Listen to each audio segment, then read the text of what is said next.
it's also impacting an area of the country that has already experienced heavy rainfall over the past several days. And while New Englanders are used to dealing with some tough weather, this storm has the potential for widespread consequences across the region, with significant flooding and power outages that could affect hundreds of thousands of people. And so we're doing everything we can now to help those states prepare, respond, and recover. I can't think of anyone better to lead this operation than Deanne Criswell of FEMA. Before she headed up FEMA, she led the emergency response in New York City, and she was one of the key federal officials leading our response to Superstorm Sandy. She knows this area very, very well and knows what's needed better than anyone. Yesterday, I talked with the administrator and each of the governors in the key states most likely to be affected. I urged them to take advantage of the assistance FEMA can offer in advance and committed to do everything we can to support their communities through the storm and afterwards.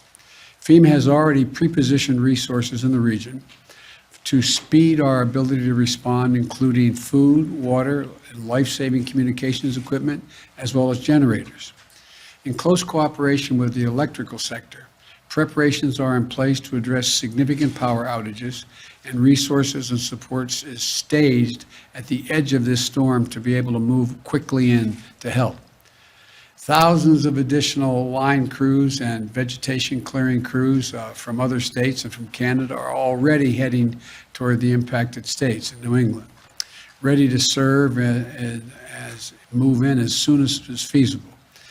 They'll clean up fallen trees, help local utilities repair damaged lines, and restore electrical service as fast as possible. And I want to thank these crews for their commitment to helping their fellow citizens in time of need. I've already approved emergency declarations for Rhode Island, Connecticut, and New York, which activates funds and means we can get in there and help as soon as this extreme weather has moved through. We don't know the full extent of the storm's impact today, but we're acting to prepare for and prevent damage as much as possible and to speed help to affected communities so they can recover as quickly as possible. I also want to encourage everyone to do their part to prepare. Follow the guidance from their local authorities. Some places have already had heavy rains and winds and dangerous storm surges. Henri is going to continue to move across much of the Northeast, so it's important to monitor it closely and be prepared in your home, in your community. Make sure you have the supplies for your entire household, including necessary medications and food, water, battery-powered radios in case of extended power outages. And don't forget that you may need to seek shelter while you're battling the Delta variant and COVID-19. So wear a mask and try to observe social distancing. And to everyone across the country, don't get caught by the next storm. Get vaccinated. Get vaccinated now. Protect yourself and your family against COVID-19. It's going to be a vital part of emergency preparedness this year, for the remainder of this year. Now let me turn to Afghanistan. I've continued to make progress since I've spoke to you on Friday. We have moved thousands of people each day via U.S. military aircraft and civilian charter flights. In a little over 30 hours this weekend, we've evacuated an extraordinary number of people, as I will detail in a minute, about 11,000 individuals. That number will change day to day as the air and ground operations in Kabul vary.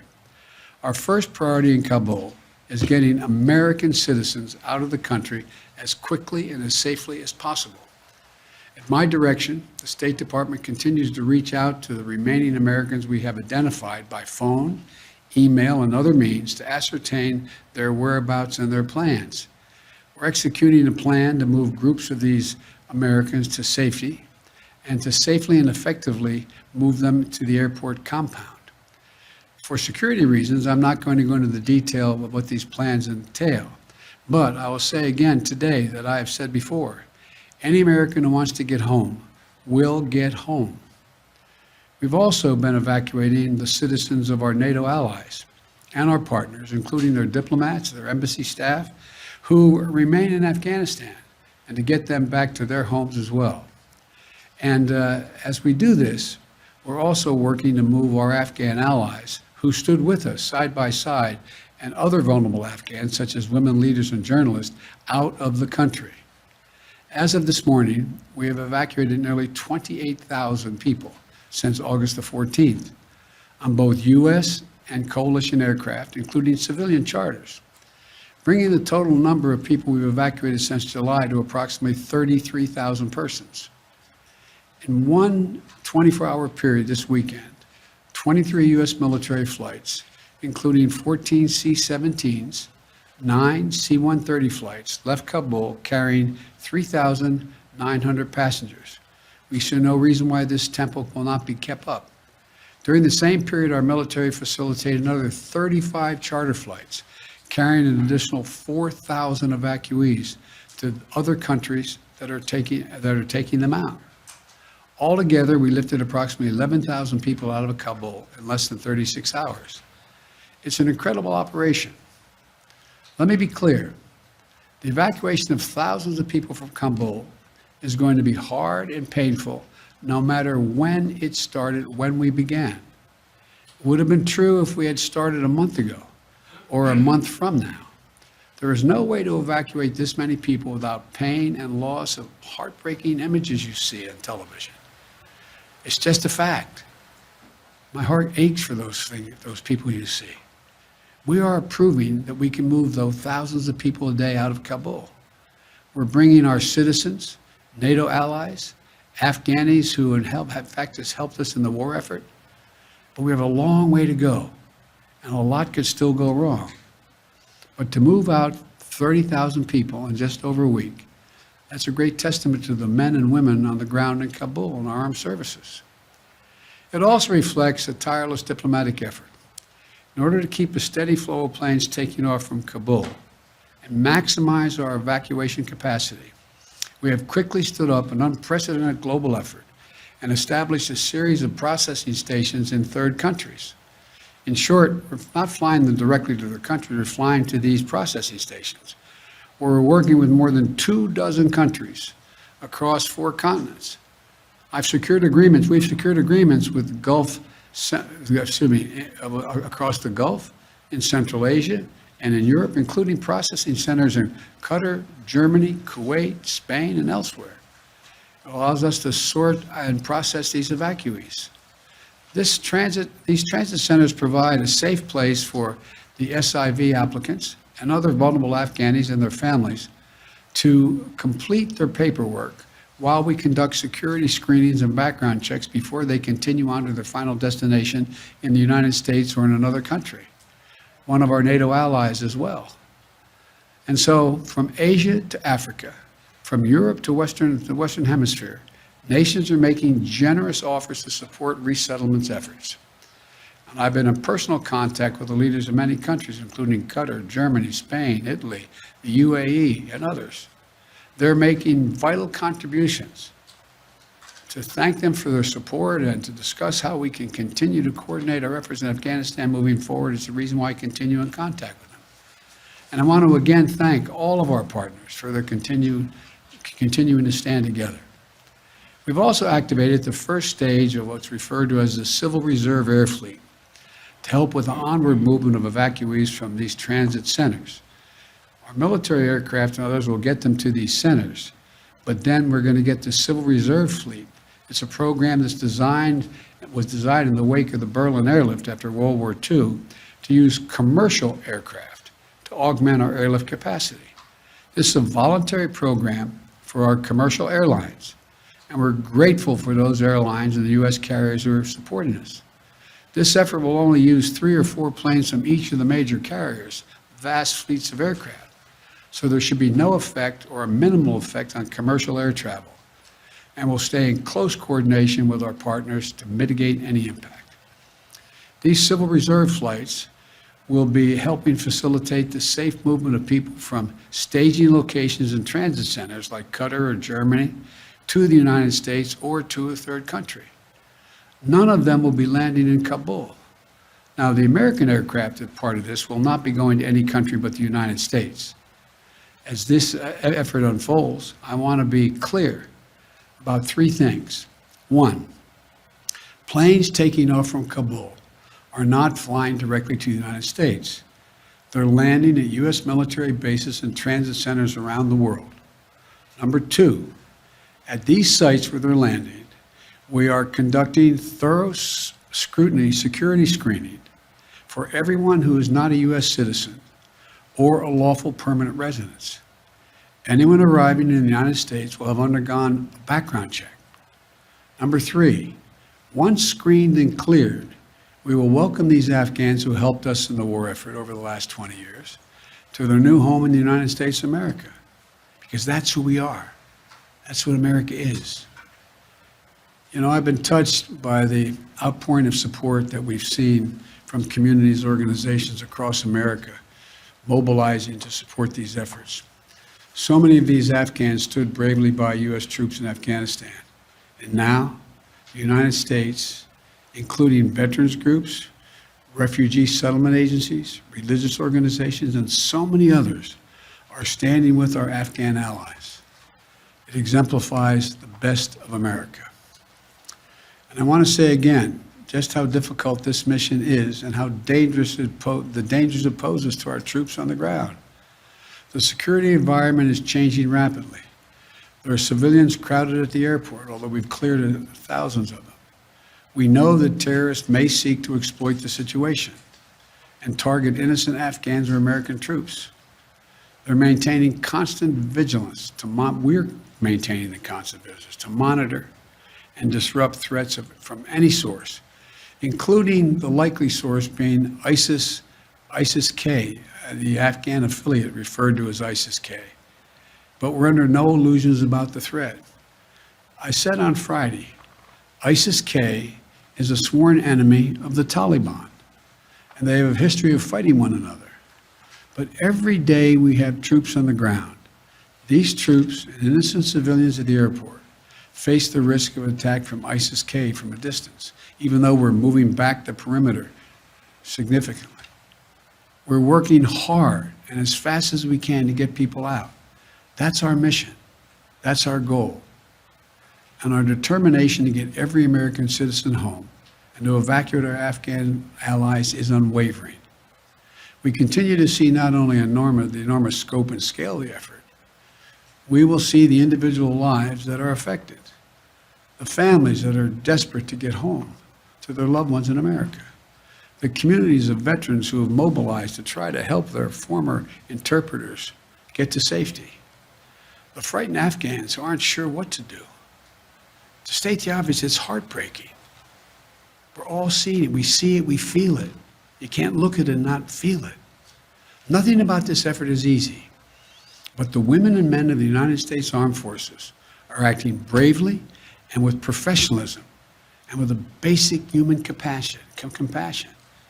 I want to offer my profound thanks to our service members on the ground in Kabul and to all those at U.S. bases around the world who are welcoming and caring for these evacuees. And to all the diplomats and civil servants who are working around the clock to rescue American citizens, the citizens of our allies, our Afghan partners, vulnerable Afghans such as women leaders and journalists. What we are doing is extraordinary. And you have to think of all they're doing, thanks to the people from all over the world who are helping this effort. So I want to thank you, and I'll keep you informed every day as we move forward. May God protect our troops and our diplomats and who are serving in harm's way. Now I'll take a few questions. Darlene from the Associated Press. Mr. President, thank Yes. you. We're 9 days away from the August 31st deadline. Will you extend that deadline, or what is your thought process on extending the evacuation operation? There's discussions going on among us in the military about extending. Our hope is we will not have to extend, but there are going to be discussions, I suspect, on how far along we are in the process. Mr. President. Mario Parker, Bloomberg. Thank you, Mr. President. Just to piggyback off the August 31st deadline, you told the G7 in Cornwall you promised them support back in June. If they ask for a larger or a longer American presence past August 31st deadline, what will you tell them on Tuesday, sir? I will tell them that we'll see what we can do. Look, we are working closely with the G7. I've spoken with most of the leaders of G7. I'll be doing a conference with them, I think Tuesday, I'm not certain. And we'll have that discussion. But we already have helped get out diplomats from other countries. We've already helped get out citizens from other countries, and we'll continue to do that. And Mr. President, it sounded like you've extended operations into Kabul outside of the airport. Is that correct? What I'm not going to do is talk about the tactical changes we're making to make sure we maintain as much security as we can. We have constantly, how can I say it, increased rational access to the airport where more folk can get there more safely. It's still a dangerous operation, but I don't want to go into the detail of how we're doing it. Mr. President. Andrew from the Wall Street Journal. Thanks, Mr. President. Our reporting on the ground shows that Afghans with the proper paperwork are still having trouble getting to the airport. Some said they feel abandoned by the U.S. U.S. Embassy staff still haven't. Some U.S. Embassy staff that are Afghan haven't been able to make it into the airport as well. Why isn't the U.S. doing more to allow Afghans into the airport, to ensure access to the airport? And are you still opposed to setting up an extended perimeter around the airport to help ease that access? Number one, I think you're going to see they're going to get out. Number two, we have made a number of changes, including extending access around the airport and the safe zone. And we've done a number of things, again, I don't want to get into detail about, but the fact is that more and more of the groups we urgently want to get out of Afghanistan, starting with American citizens and the folks who worked in the embassies and personnel with our allies, as well as the Afghans who helped them and worked in those embassies, as well as those who helped them on the battlefield as well. We are working diligently to make sure we've increased the ability to get them out. We've changed the gate operations and a whole range of things, and that's why we've been able to significantly increase the number of people we're getting out. And will the Taliban agree to an extension past August 31st? Have you discussed that with them? We've discussed a lot with the Taliban. They've been cooperative in extending some of the perimeter. That remains to be seen whether we ask that question. Ed, fire away. Yes, I want Mr. you President. jumping Actually, over that. following up on Andrew's question, because the United States is now negotiating with the Taliban over airport access and such, do you now trust them?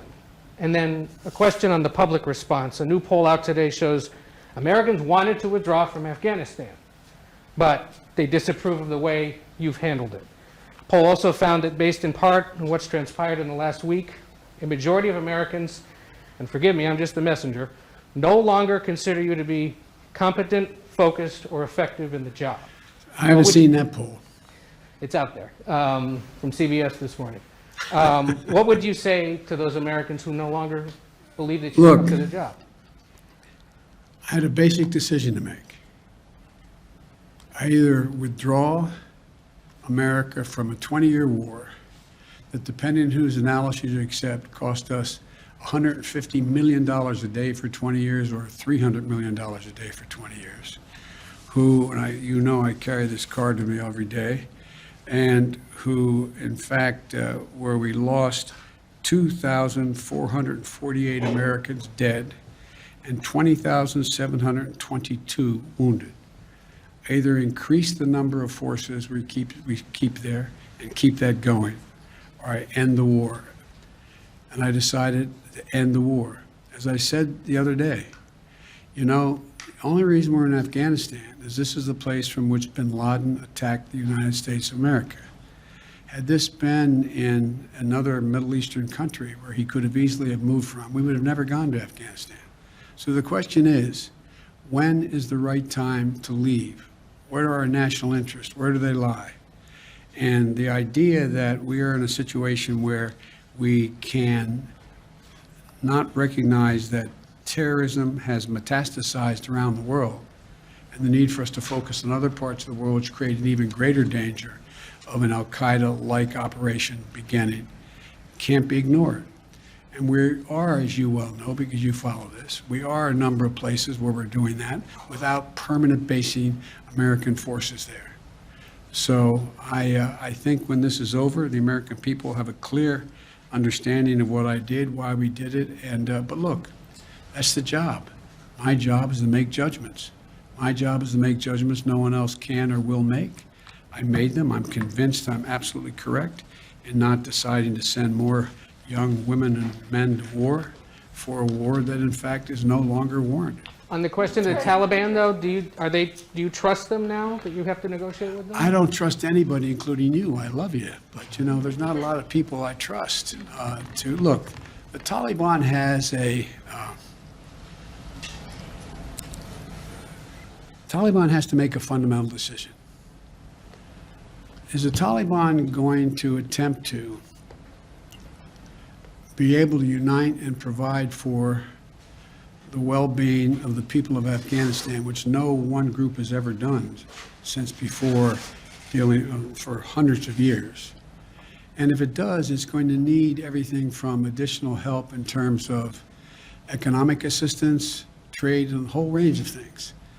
The Taliban has said, we'll see whether they mean it or not. They're seeking legitimacy.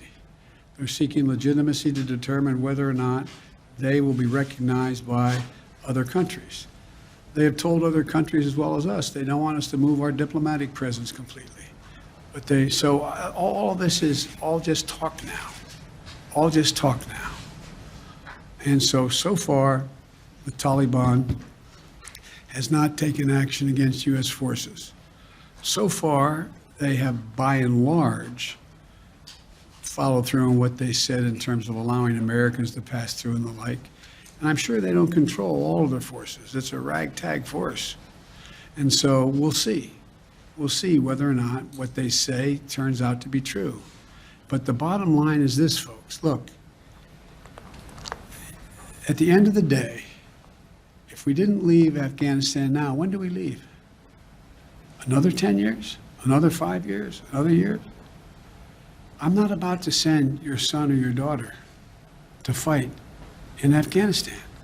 I don't see where that is in our overwhelming interest. And the talk about how our interests are going to be impacted, let me tell you, you're sitting in Beijing or you're sitting in Moscow. Are you happy we left? They'd love nothing better for us to continue to be bogged down there, totally occupied with what's going on. So the idea, I think that history is going to record, this was the logical, rational, and right decision to make. So thank you all so very much. Sanctions against the Taliban, the British are calling for sanctions. They're going to discuss sanctions on Tuesday. Would you support sanctions against the Taliban under certain conditions? On Friday, you mentioned harsh conditions if they misbehave. The answer is yes. It depends on the conduct. Thanks. Mr. President, what about ISIS and the threat that Americans face now?